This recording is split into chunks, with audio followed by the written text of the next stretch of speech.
Assalamualaikum warahmatullahi wabarakatuh. Di sini kami dari kelompok 11 ingin membacakan materi-materi dari SAP. Di sini kami beranggotakan 3 orang.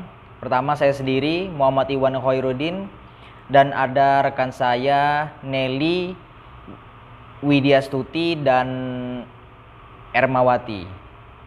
Izinkan kami untuk membacakan materi-materi. Assalamualaikum warahmatullahi wabarakatuh. Perkenalkan, nama saya Ernawati, NPM 19510200315. Di sini saya akan menjelaskan tentang struktur finansial. Struktur finansial atau sering juga disebut dengan struktur keuangan dapat diartikan sebagai cara bagaimana aktiva-aktiva perusahaan dibelanjai.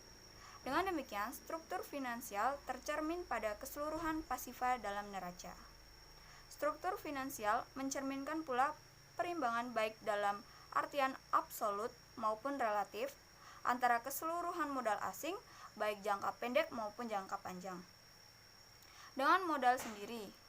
Sedangkan Weston and Copeland pada tahun 1997 mengartikan struktur keuangan sebagai cara bagaimana perusahaan membiayai aktivanya. Struktur dapat dilihat pada seluruh sisi kanan neraca yang terdiri dari hutang jangka pendek, hutang jangka panjang, dan modal pemegang saham. Selanjutnya yaitu krisis finansial. Istilah krisis finansial digunakan untuk berbagai situasi dengan institusi atau aset keuangan kehilangan sebagian besar nilai mereka. Pada abad ke-19 dan ke-20, banyak krisis finansial berhubungan dengan kepanikan perbankan dan resesi. Situasi lain yang sering disebut dengan krisis finansial adalah runtuhnya bursa efek dan krisis mata uang. Assalamualaikum warahmatullahi wabarakatuh. Perkenalkan, saya Nelly Widyastuti, NPM 1951020392. Menjelaskan materi tentang industri perbankan. Perkembangan perbankan menunjukkan dinamika dalam kehidupan ekonomi. Sebelum sampai pada praktik-praktik yang terjadi saat ini, ada banyak permasalahan yang terkait dengan masalah-masalah perbankan saat ini. Masalah utama yang muncul dalam praktik perbankan ini adalah pengaturan sistem keuangan yang berkaitan dengan mekanisme penentuan volume uang yang beredar dalam perekonomian. Sistem keuangan yang terdiri dari otoritas keuangan, sistem perbankan, dan sistem lembaga keuangan bukan bank pada dasarnya merupakan tatanan dalam perekonomian suatu negara yang memiliki peran utama dalam menyediakan fasilitas jasa keuangan. Fasilitas jasa tersebut diberikan oleh lembaga-lembaga keuangan, termasuk pasar uang dan pasar modal.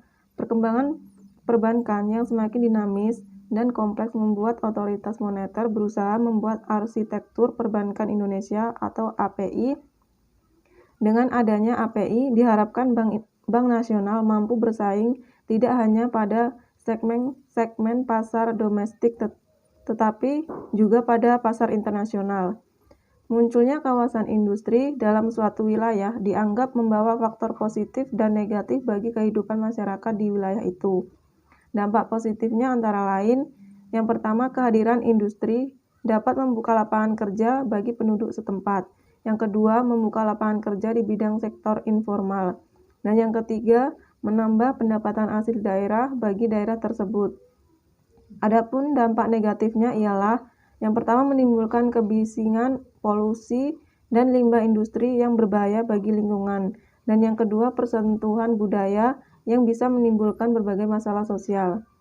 Bank Indonesia menyiapkan berbagai langkah perbaikan baik di industri perbankan maupun dari sisi regulator. Ini dilakukan berdasarkan tantangan dan permasalahan operasional yang timbul belakangan ini.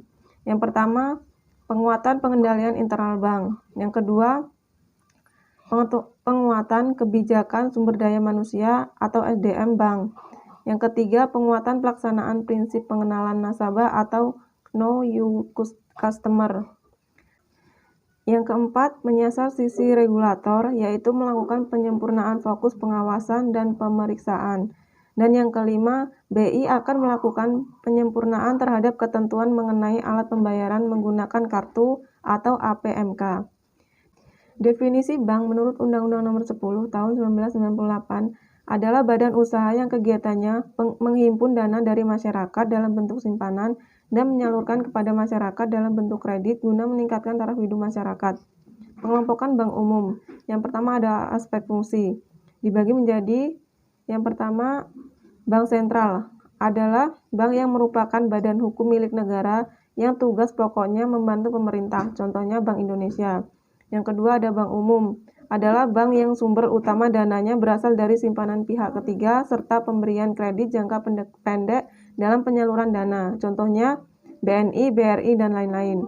Kemudian bank pembangunan adalah bank yang dalam pengumpulan dananya berasal dari penerimaan simpanan deposito serta komersial paper, contohnya Bank Jatim, Bank DKI, dan lain-lain.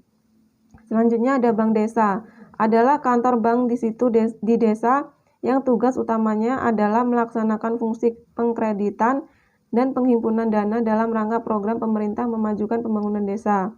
Selanjutnya BPR, adalah kantor bank di kota, kecamatan yang merupakan unsur penghimpun dana masyarakat maupun penyaluran dananya di sektor pertanian dan pedesaan. Selanjutnya yang kedua, status kepemilikan, meliputi bank milik negara, contohnya BNI, BRI, dan BTN. Bank milik swasta nasional, contohnya BCA, Bank Mega, dan Bank Danamon. Selanjutnya bank swasta asing, contohnya Citibank, HSBC. Selanjutnya ada bank pembangunan daerah, contohnya Bank Jatim. Dan yang terakhir ada bank campuran, contohnya Bank UOB, Buana, dan ANZ Paninbank. Terima kasih, itu saja yang dapat saya sampaikan. Saya akhiri, wassalamualaikum warahmatullahi wabarakatuh. Assalamualaikum warahmatullahi wabarakatuh. Perkenalkan, nama saya Muhammad Iwan Khairuddin, NPM 1951010150. Di sini saya akan menyampaikan materi 3 di bagian D, analisis ekonomi regulasi finansial. Di era modern saat ini, peran teknologi dalam segala aspek kehidupan sangat terasa.